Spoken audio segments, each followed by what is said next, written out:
Ndimi wana mwana. Mwana mama. Kuni Tafa unika tauro kwa nakamira mama. Sibala ula ni miku. Saka ndo takaenda kugadzira musiku. Yes, aida kulungisa siku le. Kuti tina mukuru ati ndipo ngo.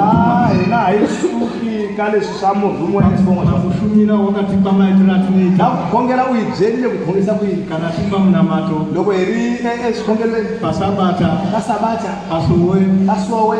Na tipika papa longelo. Isuki kama longelo lawa amurumo nesibongo chako. Kozotiwa wakumana vaipariza pamusoko papishopu utakuwa fana ava chumari yashenka ngori mwasha isu hatina kufara nazvo na itsakangi sona ndakataenda kuwapa chirambo wako so aida kuva chikakhalila nundu zvavakatisa so iso vakatisa izvo vai vanhu vomuomba kuve kwavaina malongero mavo takatozoona kuti aiwa sione kwaai ava vanhu vava nechechi yavo vanisevana kirisi yavo sokutaura kwavakanga vaita kuzangama kuti chechi dzavanhasi kuti kereke setinhaka takazozoona kuti umo dzavanhasi uone sikulele kwa setinhaka saka isitakati ina hiko isi hatingabvi pamutuma ina haisukuke murumiwa nokuti kuti sitive tose kuda kwomutuma ina ivakona kuranza kamurumiwa vamwe vakarotwa mutuma vamwani vadorisiwe murumiwa vamwe vakapanidzirwa vamwani vadzolesa murumiwa nesibongo zvavakauya muchechi vatakerekeza saka tinoramba tichinamata tiri pamutuma yana ikaigongela ika murumiwa upenyu ahanya tichinda paari kana pane zvanezi yakaenera kuda shekana vamwe vakafunga kuti isisu sebhoti tatora chechi vamwani vateketele kutenga ibhodhi kota zvinezvitekelekere tikati kwete mutuma chero achafamba ari pakati pedu aiwa murume waafamba ari pakati kai waimboshanda nebhodhi akira na bhodhi ndo mijibha yake anotuma kubasa ivona vafana vaina mavhima kupinwa ivo uchiti mijibha yakaurumwa zvava nai vafana vako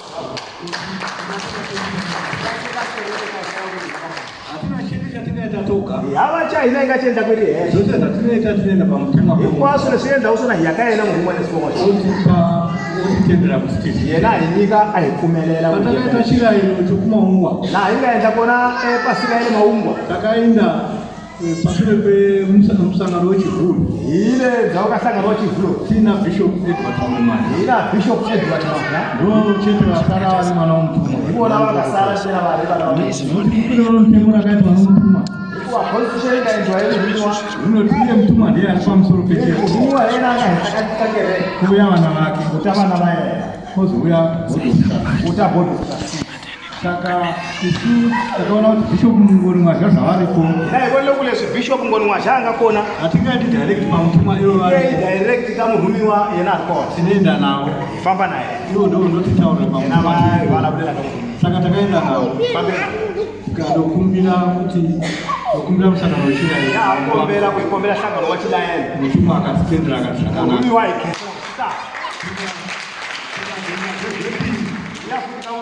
tikadokumbira mutuma kuti tinokumbira kundotenga zvinhu zvechirayiro kuikombera ukashamba zviro zvapasi mutuma akati zvakanaka endai munotenga tikandotenga tazvitenga takadzoka zvapamutuma ishavire tena sonakambe kone kamurumiwa tikakumbira kuti mutuma atiropafadzire chirayiro murumiwa hikatikisele chirayiro nechi mutuma akatiropafadzira chirayiro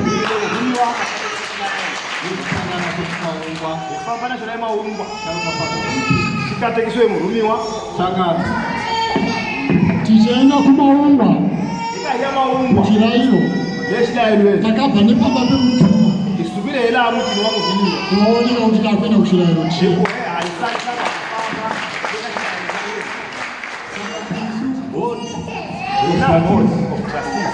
hatina chatingaita toga inai hava nechichenda kwiri yeshe tisina kusvika kumutuma ingafika ikamurumiwa saka musanyepero mukahemberi mutuma mupenyu unoziva murumiwa wahanya wasvitiva zvaanoita unotoziva tikasvika unototaura ikwaso nichienda kwasvitiva loko isvika wabuda kuva kana chisiri chounokubvunza mubvunzo loko chikati chiona wakuvutisa mumutiso wokuratidza kuti hachisiri akukomba kuleshaisona anotaura wavana kuva saka chii chinonetsa ipapo sechisvipako chii saka musafunga kuti makarasika imi ungahleketi kumwina mulahlekile aiwa ndimi vapostori veafrica mwina yemwina vaapostoli chaivo vaaiso vanokutina Rangelo ku Paulo mwa wa Afrika. Atitungamiri bino mwana wa mtumwa. Rangelo lu mwana wa murumiwa ene sipo mwa wa Afrika. Kunze kutunga akamirira baba wake. Handika kwa email leta tatu wa. Barara baba wake. Ali ndleleni ya tatu wa. Mtumwa Paulo mwa we. Mwa ene sipo mwa wa Afrika. Ndio batino tora ipa pana Paulo mwa we. Ukona bwana wakamurumwa ene sipo mwa. Saka msatelera izvo. Mungalandile siya.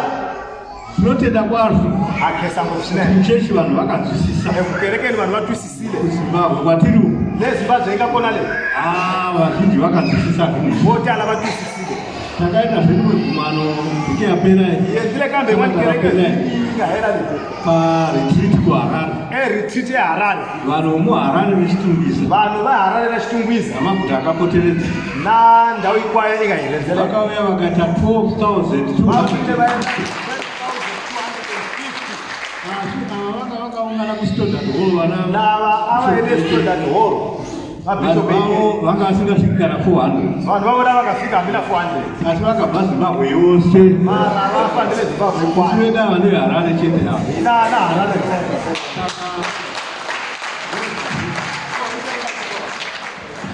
takaita gumano kubulawayo yendile umwe nhlangano eBulawayo kanga tine 2009 aine 2009 Botswana yakambe Botswana hatina kusabatana takangenda pakati pevhiki haisabatani naona iyo yapakati pavhiki tichingoteedza makereke pavakaungana tonamata navo yakatikereke lavangakona ikongela navona la asi vose pamwe chete vakaita 1136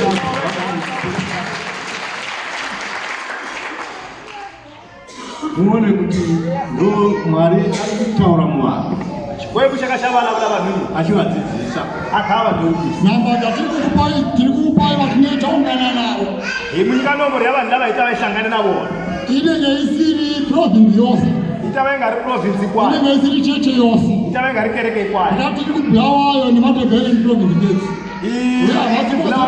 namatebheleni provinsi vakanyanya kuwanda ndeveti ndebulawayo mutaundi lavanganyanya kutala vebulawayo nomudhorobheni zvino tinofara patauya pano sehatsaka loko hivuyela tiona makawanda kuona mitero atinambofungira kuti kuna vanhu vakawanda kudai aingahleketi kukula vanhu votarisa chii vanoziva kuti kuna Paulo mwacho vatimokunguna Paulo mwacho Afrika vasingabvi pano mutumwa Paulo mwacho avakaziviki kukamugumi waine sipo mwacho Afrika haizvo zvatifadza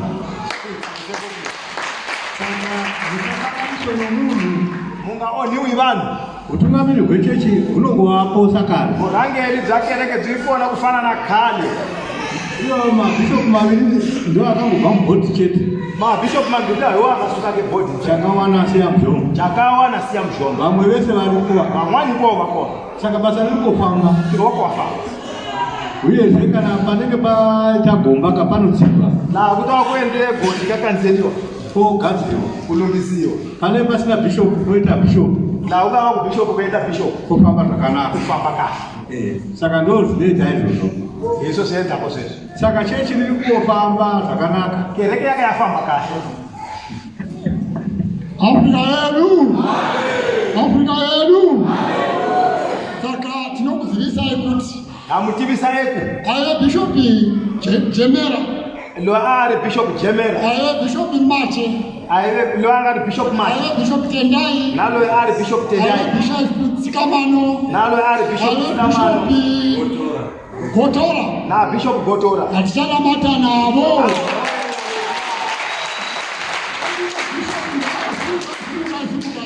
aina mabishop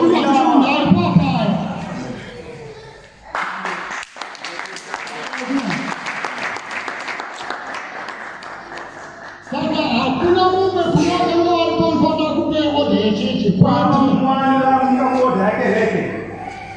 zvirambe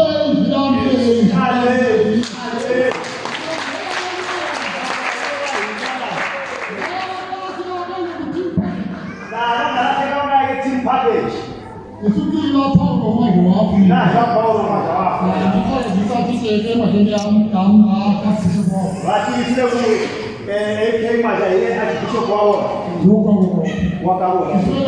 Giyani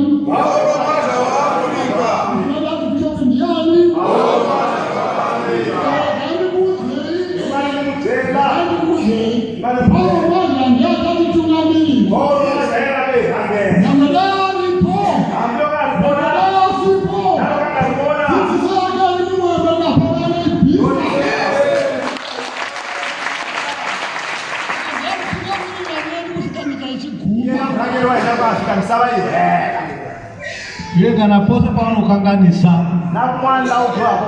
Hamusi kumuona here. Achifika iwe South Africa. Kuna kwako iwe. Kana kuda kuti tsaona.